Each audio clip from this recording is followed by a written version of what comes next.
In the north of America, a state was forged that would become the most powerful empire on the planet. The United States of America has marked, for better or worse, many of the historical ups and downs of the last century, and the history of the men who have presided over the White House, the center of political power, has much to teach us about our world. So today we're going to learn about the extraordinary lives of several presidents of the United States of America. This is Ronaldo Jose Carrillo Vilches speaking. This is the New Encyclopedia, and for those who don't know, let me remind you that we now have the New Encyclopedia in English and the New Encyclopedia in Portuguese. You can greatly support us by joining both platforms listed below. By subscribing to both channels, liking the videos, leaving your comments, and watching the content, which has a lot of potential. Without further ado, let's start with today's video.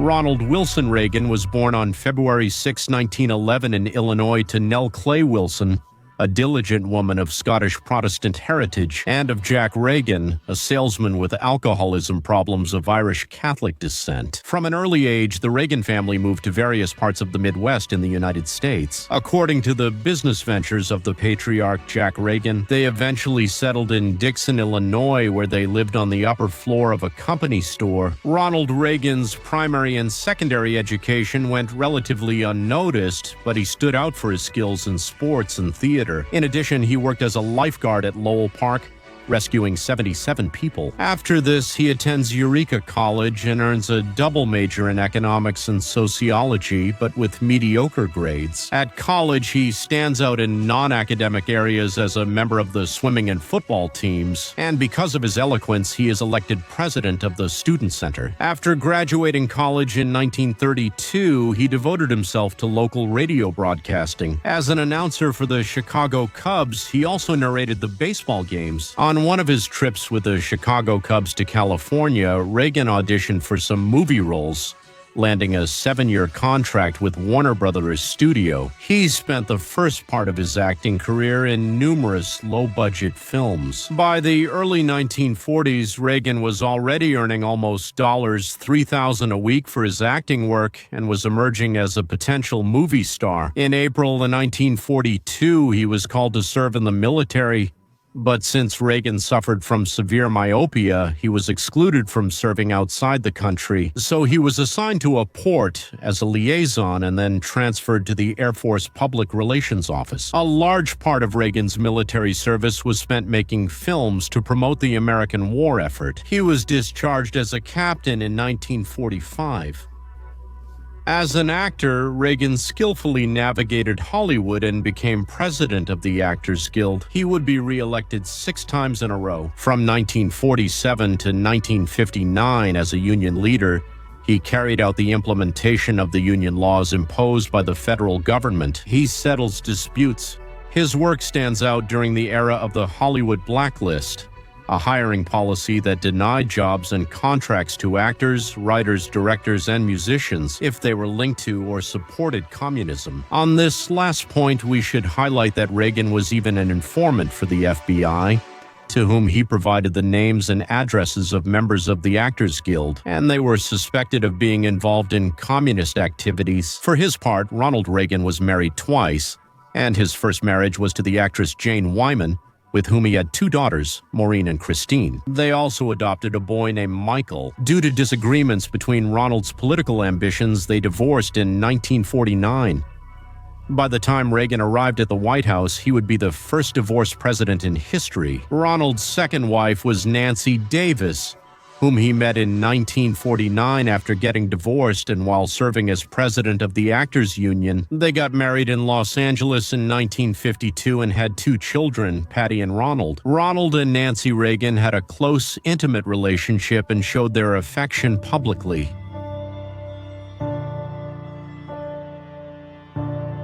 Reagan started out as a Democrat in Hollywood in the mid-1950s, but changed his political sympathies and eventually registered with the Republican Party in 1962 where he began to work actively. Reagan always believed in defeating cultural communism, which he saw as a threat. In California, he used his announcer voice to record ads for conservative campaigns. He stood out in an American Medical Association ad, warning about the medical assistance law called medication. Lyndon Johnson called it a flagship project, which he said would end freedoms in the United States. He also opposed aid systems for black minorities, wage increases, and the creation of the federal agency called the Peace Corps, which at that time sought to increase the presence of the United States abroad. Later, we'll see things change during his presidency. But before that, because of all these positions, the Republicans in California were impressed with Reagan's political views and by his warmth. So, at the end of 1965, he announces his campaign for the governorship of the state in the 1966 election, thus defeating the mayor of San Francisco in the party's primary elections. And then he launches the campaign for the governorship on a platform of state reform, welfare, and rejection of the emerging hippie counterculture, anti-war and anti-government of the Californian student movements. And that's what he did in his campaign. He subtly appeals to whites' rational feelings and proposes suppressing the African-American civil rights movement and to end the legal mechanisms that provided housing to racial minorities in the state. Reagan said that if an individual does not want to sell or rent their house to people of a certain race, they had that right, and he would defend that right. Reagan won the California governorship election against Democrat Pat Brown, and in his first term, he balanced the state budget. As governor, he clashed with student movements, often using the California Highway Patrol to suppress road blockades. He sent more than 2,000 National Guard troops to occupy the Berkeley campus for 17 days. As governor, he promoted pro-gun laws and sought to prevent members of the lesbian, gay, bisexual, and transgender movement from working as teachers in public schools. He courted the military-industrial complex to bring businesses and factories to California, and he tries unsuccessfully to carry out the classes. Death sentences in the California penal system, because the Supreme Court of the state of California prevented it. Seeking the presidency of the United States, Reagan runs unsuccessfully as a candidate in the Republican primaries. In 1968, as part of the movement to contain Richard Nixon, he is re-elected in 1971. As governor of California, he fails again for a second time as a candidate in the Republican presidential primaries, only to finally be. During 1979, he announces his third attempt to become the occupant of the White House, succeeding this time. He wins the Republican primaries in almost every state. He first selects Gerald Ford as vice president, but Ford wanted expanded powers in the role. So Reagan ends up choosing the former congressman and director of the Central Intelligence Agency, George Herbert Bush, known as Bush Sr. By that time, the popularity of Jimmy Carter, who was president and the Democratic presidential candidate, was in decline. Inflation, high fuel prices, a result of the 1979 energy crisis, and the fiasco of the hostage crisis had Carter having to appease even his own party. For his part, Reagan, with the slogan, "Let's make America great again," that is, make America great again, he proposed as part of his government program massive cuts to public spending, a balanced budget for the first time since the 1960s, a more open and deregulated economy, and a patriotic worldview of national greatness. After becoming the Republican standard-bearer for the 1980 elections, Reagan was labeled by Jimmy Carter as an extremist, as a simple-minded ignoramus. Carter was warned not to make the same mistake of underestimating Ronald Reagan. He ignored the advice and agreed to a televised debate, thinking it would make him look foolish. But Reagan, with his humor and charisma, made his opponent seem like a complainer during the exchange of ideas, somewhat nerdy and disconnected from people's problems. While Carter said that American society was sluggish with a depression of the American spirit, Reagan denied it, and he claimed that, on the contrary, the citizens of his country were eager for change and were actively mobilizing for it.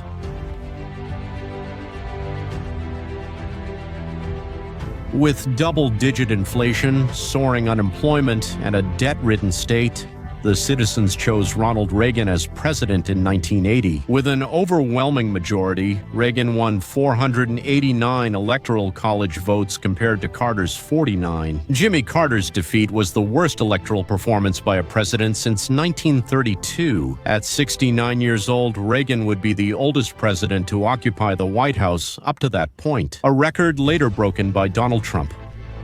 36 years later at 70 years old, and then by Joe Biden at 77 years old. During the transition from Carter to Reagan, he is advised by conservative think tanks like the Heritage Foundation, the American Enterprise Institute, and the Hoover Institution. Reagan leads what has been called a conservative revolution after the great cultural revolution of the 60s and 70s that the United States and the world experienced, led by students who were concerned about issues like the Vietnam War, African American civil rights, poverty, and cultural and sexual morality. This so-called conservative revolution, which at its core mixed very liberal elements with other conservative ones, was carried out by the right, not with the unemployed radicals or those from the upper classes, but with the working middle classes who had their work ethic. They were determined to put an end to that old interventionist model of Franklin Delano Roosevelt, aiming to put an end to conflicts, state controls, reducing government aid, and strengthening the United States again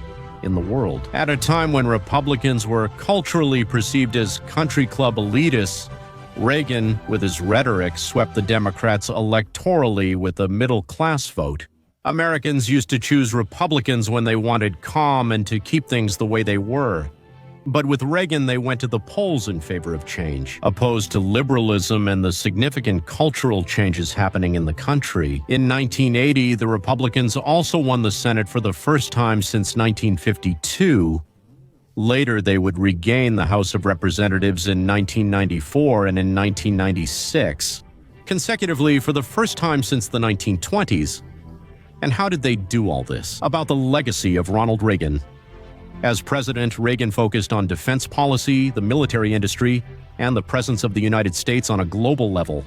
This would renew the United States warmongering policy, which would continue until events like the Middle East War. In the 21st century, Reagan also tries to focus on the government's deregulation of the economy.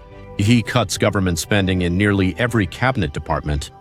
However, he significantly boosts Department of Defense military spending, and he also expands Medicare spending and other social welfare programs. Actually, federal public spending increases instead of decreasing, contradicting a main pillar of his campaign. In turn, he makes one of the largest tax cuts in history. By reducing taxes and therefore revenue, and by increasing defense spending, Reagan makes the public deficit even bigger, just as the American left-wing liberals had done before, whom he had always criticized. This eventually led him to reverse the historic tax cut that he had made at first. When people made these remarks to him about the deficit, Reagan, in his scientific style, always eloquent, would reply, "The budget deficit is big enough to take care of itself, so let's not worry about it." Also, during his presidency, Reagan promoted a conservative discourse of Christian values. He made the federal government a vehicle to restore mandatory prayers in public schools, and he proposed amending the Constitution to include a provision that would defend the right to pray and display religious images. However, he is unable to dismantle it. The Department of Education, or Ministry, had been created by Jimmy Carter to please the teachers' unions, and it was seen as a serious threat to educational freedom. On March 30, 1981, Reagan, his press secretary, a police officer, and a Secret Service agent were shot by John Hinckley Jr. while leaving the Hilton Hotel in Washington. Reagan was taken to the emergency room at George Washington University Hospital and underwent emergency surgery, which he fortunately survived. Another contradiction compared to pre-presidency Reagan was his 1986 amnesty. To over 3 million undocumented immigrants, this did not align with the average American's aspirations or his government platform, and in the long run it ended up politically affecting the Republican Party.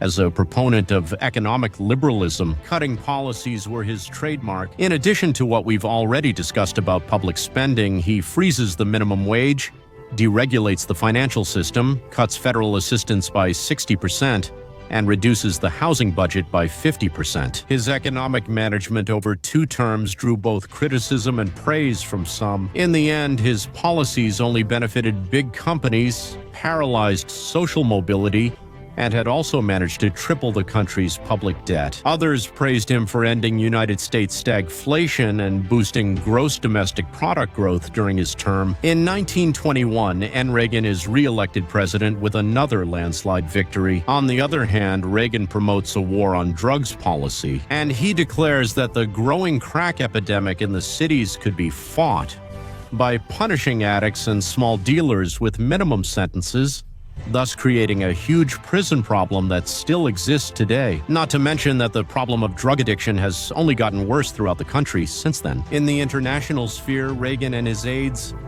escalated the tensions of the Cold War, and he reversed the old policy of deterrence with the Soviet sphere, which had been implemented by Jimmy Carter. After the Afghan insurgency, following the Soviet invasion of Afghanistan and the Iranian Revolution, the American government began to further increase its military spending. He joined Margaret Thatcher from the United Kingdom in anti-communist rhetoric. He collaborates with the Vatican and Pope John Paul II to fight communism in Eastern Europe. In the Middle East, he declares war on Hezbollah after an attack on some barracks in Lebanon. In Africa, he confronts Muammar Gaddafi and wipes out all his anti-air defenses. The Soviet Union increased military spending in response to Reagan's buildup. Its enormous military spending, combined with collectivized agriculture and inefficient planned manufacturing, seriously affected the Soviet economy. At the same time, oil prices in 1985 fell to a third of their previous level, with oil being the main source of income from Soviet exports. These factors and cultural globalization led to stagnation and decline during Gorbachev's administration. Meanwhile, Reagan intensifies his rhetoric. In his famous 1983 speech, he outlines his victory strategy before the National Association of Evangelicals. He calls the Soviet system an evil empire and a failure, saying its end would benefit the world. Secondly, Reagan explains that his strategy was an arms buildup that would leave the Soviets far behind. Finally, showing optimism he praises liberal democracy and promises it will ultimately defeat Soviet communism. 4 years later, Reagan would give his iconic speech next to the Berlin Wall, where he tells Gorbachev to tear down this wall, one of the lowest points of Reagan's presidency. Perhaps it was the Iran-Contra scandal, in which the profits the United States received from arms sales. Iran, during the war between Iraq and Iran, were given to the Nicaraguan Contras to fight the Sandinistas, in violation of what the United States Congress had ordered. And it didn't end there. Because in addition to funding the Nicaraguan Contras, drug trafficking was enabled. To finance them, the CIA sold cocaine and crack through intermediaries in poor city neighborhoods, and they used the profits to give them to the Contras so they could buy weapons, without knowing, paradoxically, that the Contras, with that money, they were also feeding the drug lords in Central America and Colombia. Reagan leaves the presidency in 1989, succeeded by Bush, the father. With a relatively favorable economy, an oversized military-industrial apparatus, and a conservative movement with a more liberal inclination in economics and interventionist in foreign affairs, he retires with his wife to Bel Air and his Santa Barbara ranch. He spoke at several Republican conventions and remained politically active after his presidency. But by August of 1994, at 83 years old, he was diagnosed with Alzheimer's disease, which progressively deteriorated and undermined his lucidity and mental capacity. In the twilight of his life, he was only able to recognize a few people around him. Despite this, he remained active, but age took its toll. On June 5, 2004, when Ronald Reagan died at the age of 93 from pneumonia at his home in Bel Air, his funeral first took place in California, followed by a state funeral at the National Cathedral in Washington, presided over by George W. Bush. Margaret Thatcher, Mikhail Gorbachev, Tony Blair, then Prince Charles, Gerard Schroeder, among others, attended his funeral. At the time of his death, Reagan was the oldest president in the history of the United States. Thus ends the life of a man who came to deepen the economic changes the world was experiencing, which later led to the liberal consensus of Washington. He leaves a higher gross domestic product but reduced social mobility. He pursues a highly interventionist, anti-communist foreign policy. In his speeches, he promotes morality and American pride. After 4 failed presidencies, there was a decline in the confidence and self-respect that Americans had. At the same time, he is a president who leaves behind a gigantic budget deficit, increases the wealth gap, increases homelessness, and puts a stain on internal governance with the Iran-Contra affair. Despite the ongoing debate about his legacy, Reagan has probably been the most influential president. Franklin Delano Roosevelt, leaving an indelible mark on culture, diplomacy, and politics by reshaping the conservative movement with a liberal economic outlook and a militaristic stance on military matters, reviving faith in the presidency and American exceptionalism.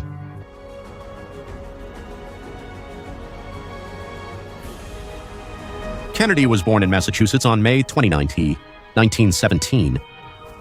Kennedy was president for less than 3 years before his assassination.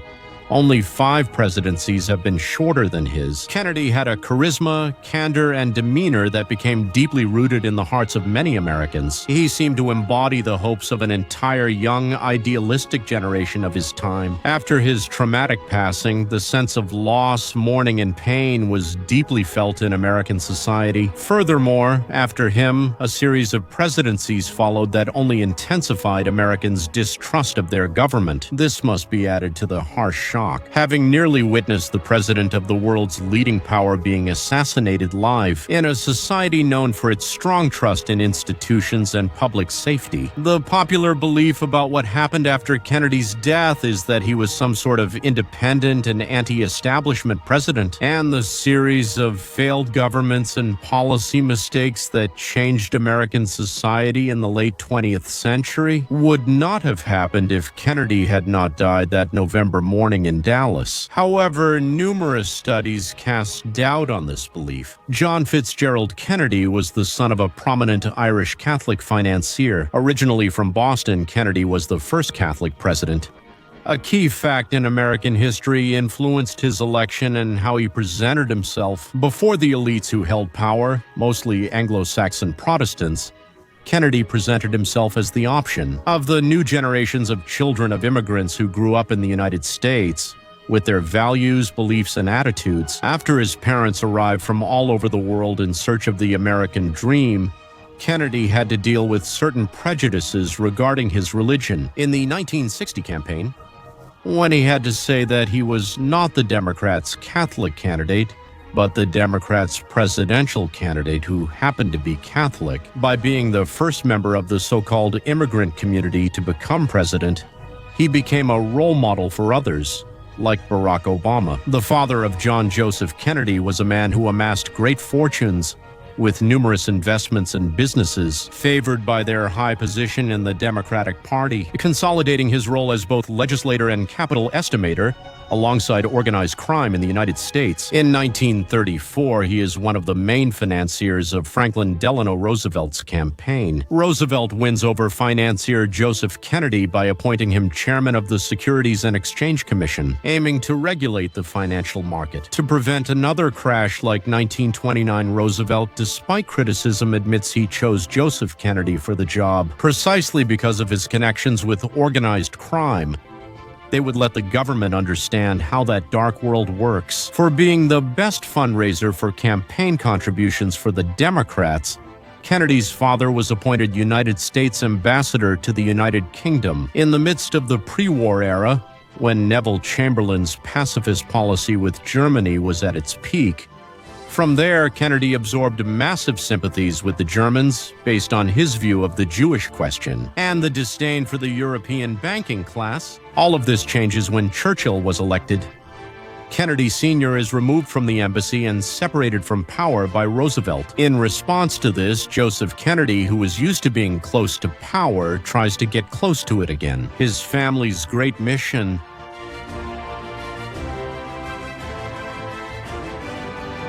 John F. Kennedy grows up in a very wealthy, powerful family. He studies at Harvard and writes a thesis that would become a best-selling book about England's foreign policy with Nazi Germany. Later, he serves in the Navy, operates in the Pacific Theater of Operations, and receives a military decoration for his service, something that always marked his career. And to defend himself from this, he said that if he had won with his father's money, he would have won by a greater margin. As a congressman representing Massachusetts' poorest district, he stays in touch with constituents, with social circles from humble backgrounds, which later influenced his government agenda. In 1952, he was elected as senator for Massachusetts, and in 1956 again. His father pulled strings within the party so that his son could be a possible candidate for vice president in the presidential campaign. However, this time he didn't succeed. By 1957, when Eisenhower sent federal agents to Little Rock to defend the policy of racial integration in schools, Kennedy opposes this, in total agreement with the Southern Democrats, who were in favor of maintaining racial segregation. After much political lobbying and propaganda, in 1960, Kennedy finally secures the nomination for the presidency.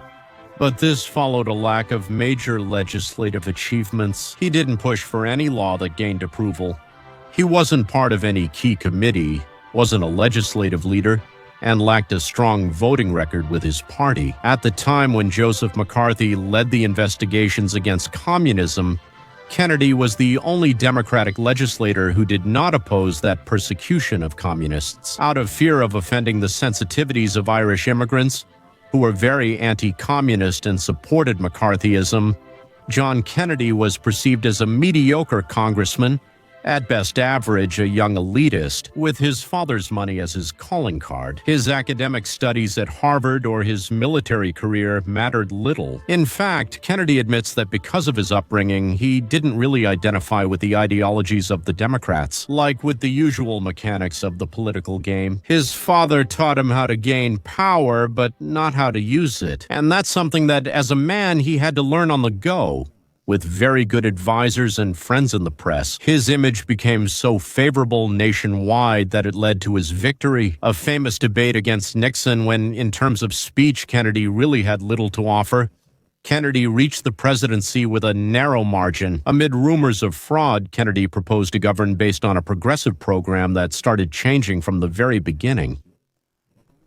Did they think they owed nothing to a mediocre congressman? The Senate, for its part, with a Democratic majority, was divided between the liberal Democrats from the North and those who supported racial segregation in the South. When he is elected, in his speech he promises to use the powers of the presidency more actively. In order for the presence of the United States abroad to be more effective, Kennedy always wanted to stand out. Kennedy commented on his approach to foreign policy.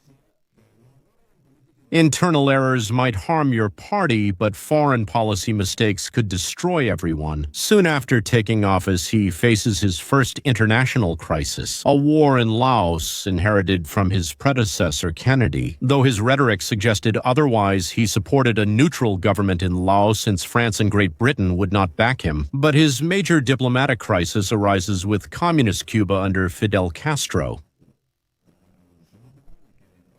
and Batista. Castro implements a policy of expropriating companies and shutting down casinos owned by American mafia members who used the island for large-scale money laundering. Before Eisenhower left the presidency, the CIA devised plans to supposedly recover Cuba, but they made no progress. The truth is that the CIA brought together elements of the Italian mafia to recruit anti-Castro operatives in Florida.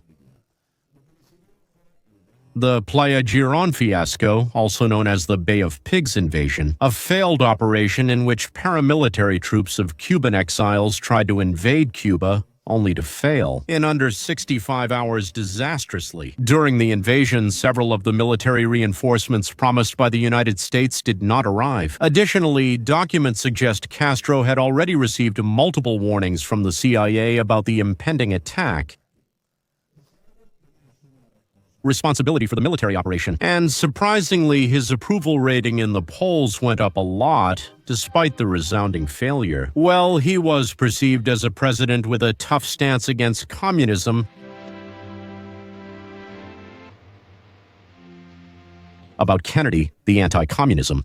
His work in international affairs stands out, which he seeks to cultivate in the region, especially during his visit to Venezuela to meet with Romulo Betancourt, whose political police, trained by the security and defense elements of President Eisenhower's administration, they carried out strong counterinsurgency work against the leftist subversives in Venezuela. After the failure of the Bay of Pigs crisis, Kennedy committed his foreign policy to Southeast Asia by not involving the United States in the crisis of communist containment in Laos. And shortly after the Bay of Pigs, the famous missile crisis arose, which originated from the placement of missiles on the island by the Soviet Union, which produced strong military and diplomatic tensions between Moscow and Washington. In the face of this crisis, which was carefully handled by Kennedy and his advisors, a naval blockade of Cuba was eventually set up, in which Venezuelan naval destroyers were included. Along with intense negotiations, the Soviet Union agreed to withdraw Soviet missiles from Cuba, and the United States withdrew its missiles from strategic areas near Russia. Kennedy was not seen as a national leader. He had to seek the support of Southern Democrats. He had to reach across the aisle to Republican opponents who were seeking to end racial segregation. Therefore, instead of pushing the African American civil rights agenda to the fullest, he decided to do it in slow motion, raising wages, promoting subsidies, and implementing welfare policies. Ultimately, the recipients would be the racially marginalized groups. With the Southern Democrats, Kennedy had to nominate the judges. Did they support segregation? Kennedy also assured civil rights leaders he would end housing segregation by executive order immediately after taking office. It took him 9 months, and he still did nothing regarding segregation in schools because he believed that the federal government had no power to get involved in educational matters.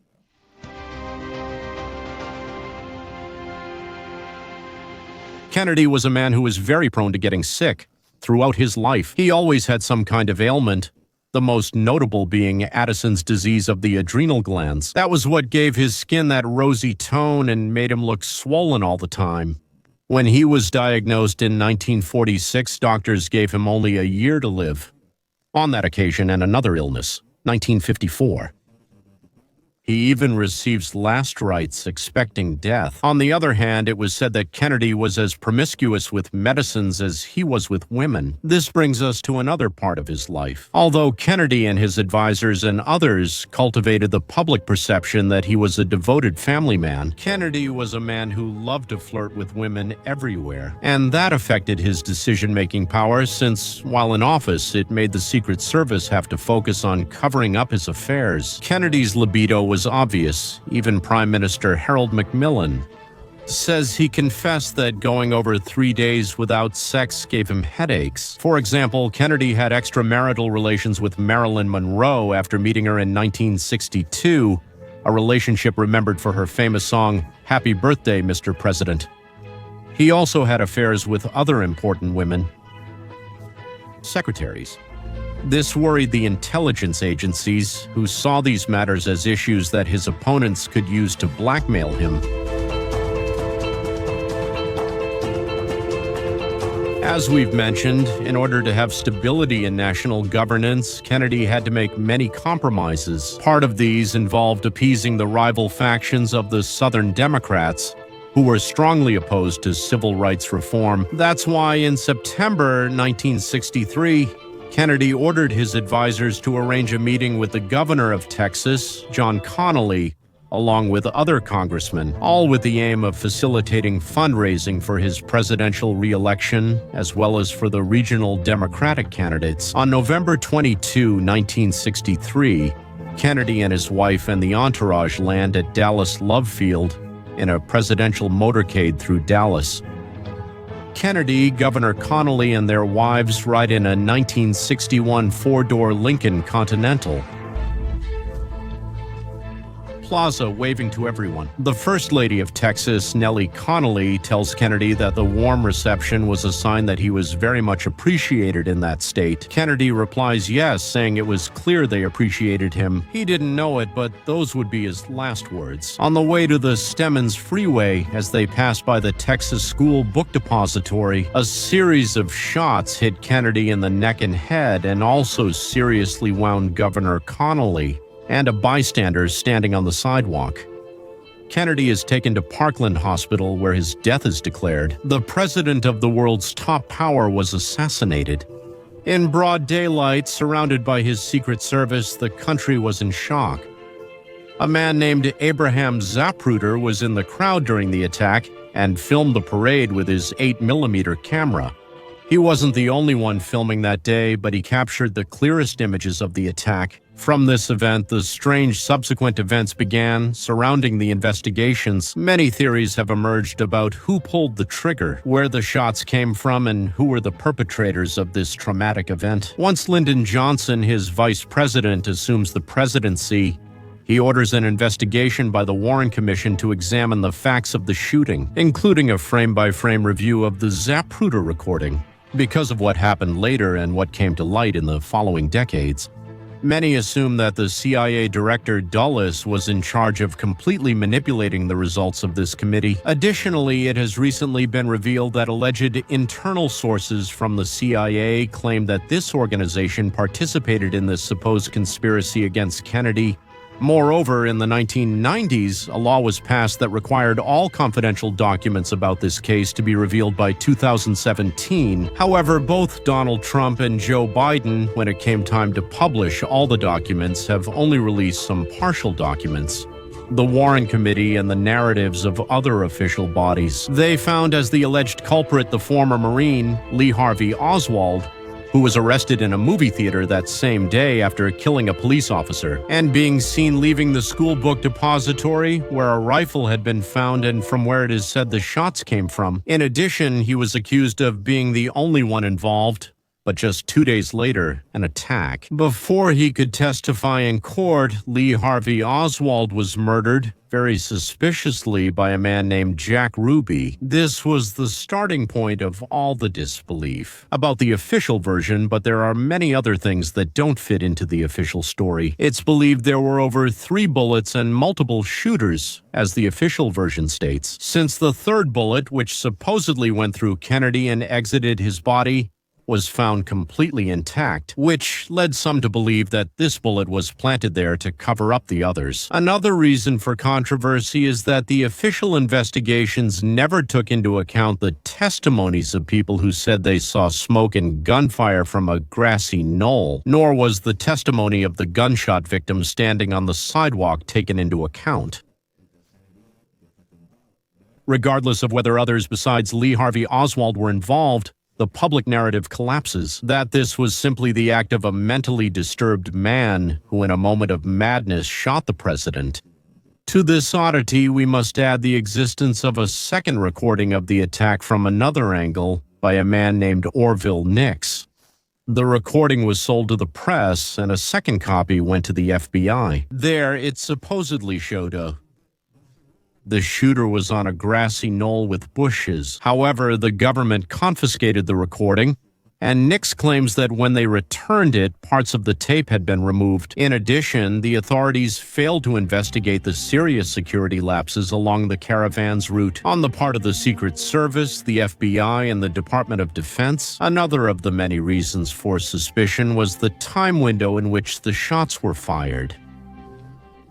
From the 6th floor of a bookstore. Ultimately, we will most likely never know who were the perpetrators of this historic assassination, and there are many speculations surrounding it. With this controversy, John Fitzgerald Kennedy's life ended, a man who aimed to bring social change as president, which he was unable to accomplish due to the political commitments of those around him, and because he prioritized international relations over domestic policy. His complicated personal life, combined with his health problems, influenced the mistakes he made when making crucial decisions. His death led to a series of failed presidencies in the United States, which had major national and international repercussions. Despite his failures and mistakes, his assassination appears to be the cause, so that in the popular imagination he is considered a great president, even a rebel against the establishment.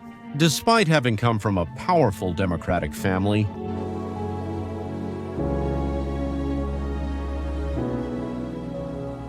Richard was the son of Frank Nixon, a stubborn, emotional man with a religious background, Protestant Methodist whose mother had died of tuberculosis when he was 8 years old, and his father remarried when he was 11 years old. Because of this, Richard Nixon's father suffered great abuse at the hands of his stepmother, which made his life unbearable. At the age of 14, Frank Nixon ran away from home and began working in rural areas. And thanks to his violent character, during his development, he was seen jumping between different jobs, having great work capacity, but very little emotional intelligence.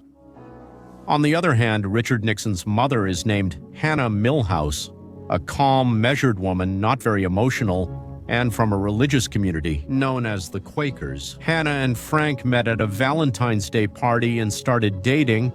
Despite Hannah's family's disapproval, they did not approve of her relationship with that sullen boy who had terrible manners and behavior. Thus, Richard Milhouse Nixon was born on January 9, 1913. In Yorba Linda, in a wooden house hand-built by his own father, on a plot where lemons were grown. He was the second of 5 siblings from his earliest age. Richard was a quiet child, serious, intelligent, and very studious, with an emotional and distant intelligence that set him apart from others. He was coming out of poverty as his father, with a strong Protestant work ethic, worked hard, managing to open a gas station and a fairly successful warehouse. At the age of 12, Richard saw his 7-year-old brother, Arthur, die from a sudden illness. This event marked him for life. Then the trauma struck again. His older brother, named Harold, died from tuberculosis. From his childhood to his adolescence, Nixon was always deprived of affection by his parents, and that lack of attention influenced and shaped the statesman for posterity. Richard Nixon was always a man who often took refuge in books. He studied constantly. Thanks to the great intelligence he developed, he had a prodigious memory and a very hard-working nature. He graduated from Whittier College and then studied law at the Duke University School of Law. During his academic training, Nixon stood out for his skill in competitive debate, and it is with that debating ability that the idea of pursuing a career in public administration begins to take root in his mind. Children with a history of emotional neglect are more likely to suffer from depression and do not tend to experience happiness in the same way as the rest of the population who did not suffer those abuses. The cold and distant personality of his parents had a very harsh impact on Richard. How do Quakers practice self-control? Through abstinence. He chose another source of dopamine to obtain the happiness he could never get as a child. That source would be power. To gain the power and happiness he deeply desired, according to him, Nixon took the most useful and successful tools and strategies that he acquired from his family life experiences. In his public life, Nixon embodies his mother. Restrained, measured, unemotional, and deeply religious, Hannah Milhouse was a very beloved woman in her community, while his father was a man who was rejected. He adopted what his father practiced in the family environment. Aggressiveness and frequent outbursts and violent displays, those that we could hear in the recordings from the White House's wiretapping system. That was the dynamic of thirst for power. It defined his presidency as a man. About the marriage of Richard Nixon and Pat Ryan, we can say that they met in Whittier when Nixon was a young lawyer. He'd just graduated from Duke University. They met in a theater group when they were both participating together in a play. And Richard, nicknamed Dick, proposed to her on their first date, but they didn't get married right away. After 2 years of courting the red-haired Irish woman, he finally got her to say yes. On June 21, 1940, in Riverside, California, Pat Nixon, his wife, was attracted by her husband's ambition, his temperament, and his dedication. After getting married, they went on their honeymoon to Mexico, and then they lived in a small apartment in Whittier until the outbreak of World War II, where Nixon worked as a lawyer in the Office of Price Administration, moving directly to Washington, District of Columbia, with his wife. There, he enlisted in the Navy. They moved him to San Francisco. Richard changed the service protocol at official dinners so that his plate of food would be served to him, first to his wife rather than him. This was a curious reflection of the kind of family style he wanted to promote publicly. In the religious sphere, although Pat Nixon was a Methodist, she and Richard would go to any Protestant church near the house where they lived, especially when they lived in Washington, District of Columbia. After graduating, Nixon began working as a lawyer, and in a short time, it wasn't difficult for him to climb the political hierarchy until he became a congressman in his country. Then he joined the famous Congressional Committee for the Investigation of Un-American Activities. There, he devoted himself diligently to persecuting intellectuals and potential communists to score points with the Republican world. With his dedication and effectiveness, Nixon soon became the public face of the anti-communist legislature. His ability to climb within the Republican structure and his popular support catapulted him politically, allowing him to become the nominee for vice president on Dwight Eisenhower's ticket in 1952. His conviction as a conservative and his bold, cool attitude led him to become, in the next elections, the presidential candidate, elections that he loses against by what he considered the narrowest margin of votes in history, and he attributed it to Kennedy's father's connections with the mafias and with the country's organized crime. Interestingly, it's notable who listened to the Kennedy-Nixon presidential debate on the radio. They attributed the victory to Nixon, while those who watched the contest on television. Kennedy was seen as having trounced Nixon because Nixon couldn't stop sweating during the broadcast. 2 years after losing to Kennedy, Nixon runs for governor of California and loses again, disastrously. At that time, few predicted a future for him in politics, but the Californian Quaker politician devoted himself to cultivating friendships, traveling around the world, and meeting world leaders. In 1968, Richard Nixon, who had long been the main figure of the Republican Party, saw another political opportunity and decided to run for president against Hubert Humphrey, Lyndon Johnson's vice president. After a tough campaign, Nixon wins the race and becomes the 37th president of the United States of America in a very close election.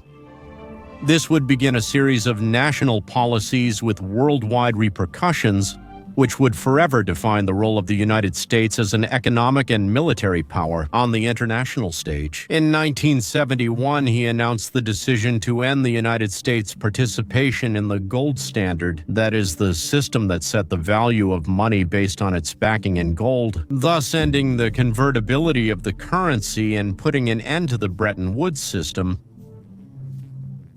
Prior to the Nixon era, the convertibility of all international currencies were tied to the exchange rate of the United States dollar in relation to its exchange parity with the price of gold. Many nations began to buy dollars and exchange them for gold because they saw that this way they could revalue their own national currencies. And Nixon realized the threat that this posed to his own economy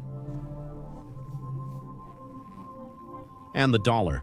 The conservative president imposed a price and wage freeze for 3 months to counteract inflation, what was leaving the gold standard expected to achieve. These measures became known as the Nixon shock and were applauded by the liberal press and by a large number of voters. But in the end, the value of the dollar compared to gold would have devalued by more than 3,400%. In turn, during Nixon's first presidency for the Department of Defense and for his advisors from the intelligence community, it was becoming increasingly evident that the war of attrition by the American army against the communist guerrillas of Ho Chi Minh in North Vietnam was a lost cause. The government, together with the media, found a scapegoat. Very convenient to divert attention from this conflict. Narcotics. In the late 60s and early 70s, the news and newspapers were suddenly flooded with stories of soldiers addicted to drugs and vice that they had picked up on the front lines. The detail that the media conveniently hid from Americans was that the soldiers avoided using drugs on the battlefield.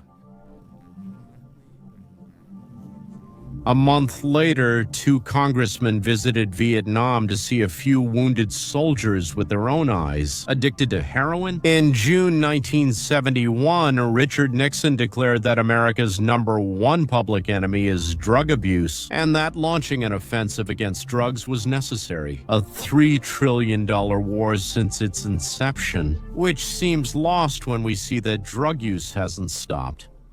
And more, lawmakers are relaxing the laws that penalize cultivation, consumption, possession, trade, and related activities connected to narcotics. Due to the war on drugs, the United States has an incarceration rate 6 times higher than China relative to its population. That means there are more people behind bars than in the gulags. It has only gotten worse in that country. The majority of those convicts come from drug-related sentences. Another important aspect of this influential figure is that during his election campaign, Richard Nixon presented himself as something of a pacifist, the man who would bring troops home from Vietnam, something parents deeply longed for. Tired of getting a folded flag and condolence letter from the Department of Defense, when he gave his inaugural speech, he made a promise to the people of the United States to bring an honorable end to the war in Vietnam. But it was hardly an honorable end. That honorable end could have caused a nuclear war, because in October 1969, Nixon ordered 3 B-52 bombers to be loaded with nuclear warheads and to fly over the borders of the Soviet Union for 3 days, with the aim of boldly intimidating the Soviets that he and no one else would do whatever was necessary to win the war. In Southeast Asia, that reckless show of force was named by the Californian. I want the North Vietnamese to believe that we've reached the point where they believe that I can do anything to stop the war. I'll make them think that I'm obsessed with communism. Nuclear button? And with that, I'll have Ho Chi Minh in Paris in 2 days, begging me to make peace. Not to my house, my son.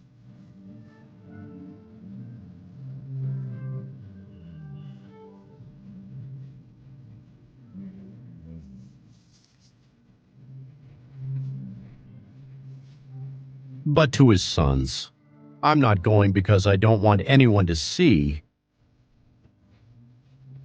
I'm not going to the house because I don't want to. See? No.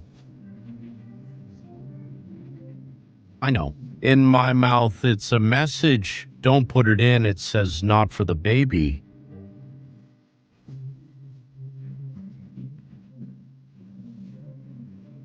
I play Sterling everywhere. The arrival of the communists in Cambodia would kill more than 2 million citizens of that country. On the other hand, Richard Nixon's 7-day visit to the People's Republic of China in February of 1972 was very remarkable. It was an important diplomatic strategy that marked the end of the diplomatic isolation between the Asian nation and the United States after more than a quarter of a century without communication. By visiting Beijing, Nixon would gain influence over Chinese relations above the Soviet Union, with whom the Chinese communists were already accustomed, on bad terms. After the ideological and political conflict between China and the Soviet Union from 1955 to 1960,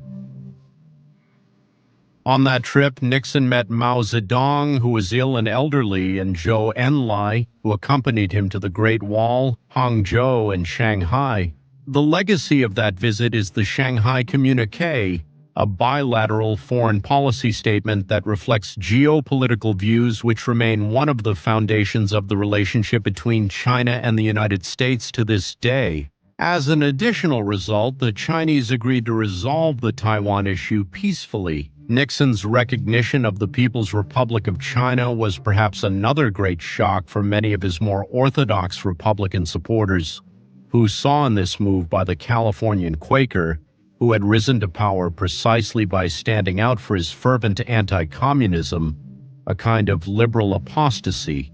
In June 1972, the Washington District of Columbia police arrested 5 men who had broken into the Watergate Hotel building where they were staying at the time, the headquarters of the Democratic National Committee, in an attempt to plant listening devices that would allow them to spy on conversations between members of the Democratic Party committee. Nixon's government tried to cover up its involvement in it, but a series of congressional judicial investigations and journalistic investigations revealed a web of corruption sympathized.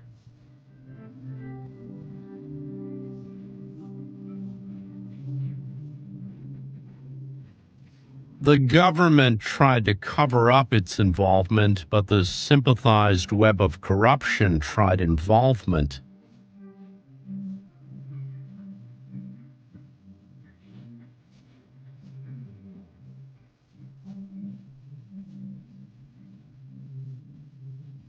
But Nixon had set up a covert investigative unit from the White House that he called the Plumbers. Its function was to suppress all leaks of classified information as a result of the media crisis that arose after the publication of the so-called Pentagon Papers. This was a series of documents that revealed how the United States became irregularly involved in the Vietnam conflict since the presidency of Harry Truman, Dwight Eisenhower, John Kerry.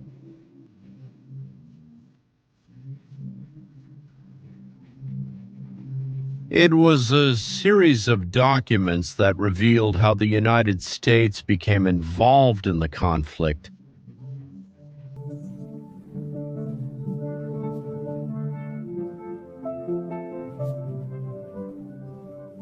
The presidency of Dwight Eisenhower.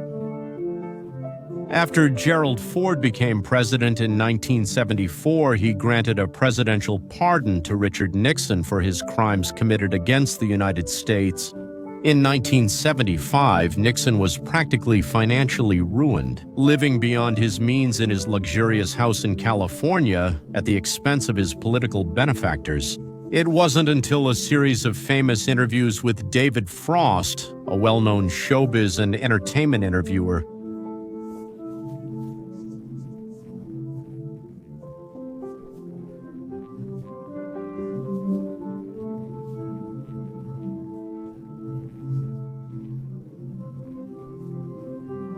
in 1994, Richard Milhouse Nixon died from the effects of a stroke that left him in a deep coma at the age of 81. You just have to look at Nixon's policies through a certain lens and listen to his critics from the opposing ideological side to realize that his critics on the left actually have much more in common with him, both then and now, than they would like to admit. Nixon is responsible for the creation of the Environmental Protection Agency, an agency created by an unconstitutional executive order that gave the United States federal government a power that made no sense. He is responsible for the creation of the Environmental Agency, an organization created by an unconstitutional executive order that gave power to the United States government.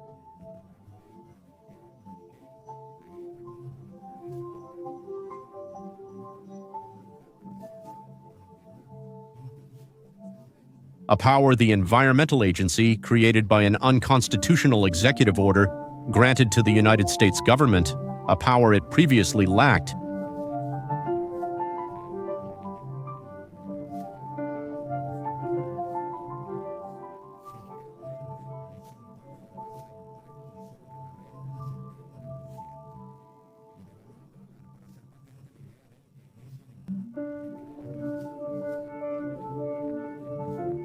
Finally, in the famous interview that Sir David Frost conducted with him, questioning his actions regarding Watergate, Nixon, a Republican who should have been on the side of the rule of law, the Constitution, and the Bill of Rights, he answered that if a president commits those excesses, then it's really not illegal.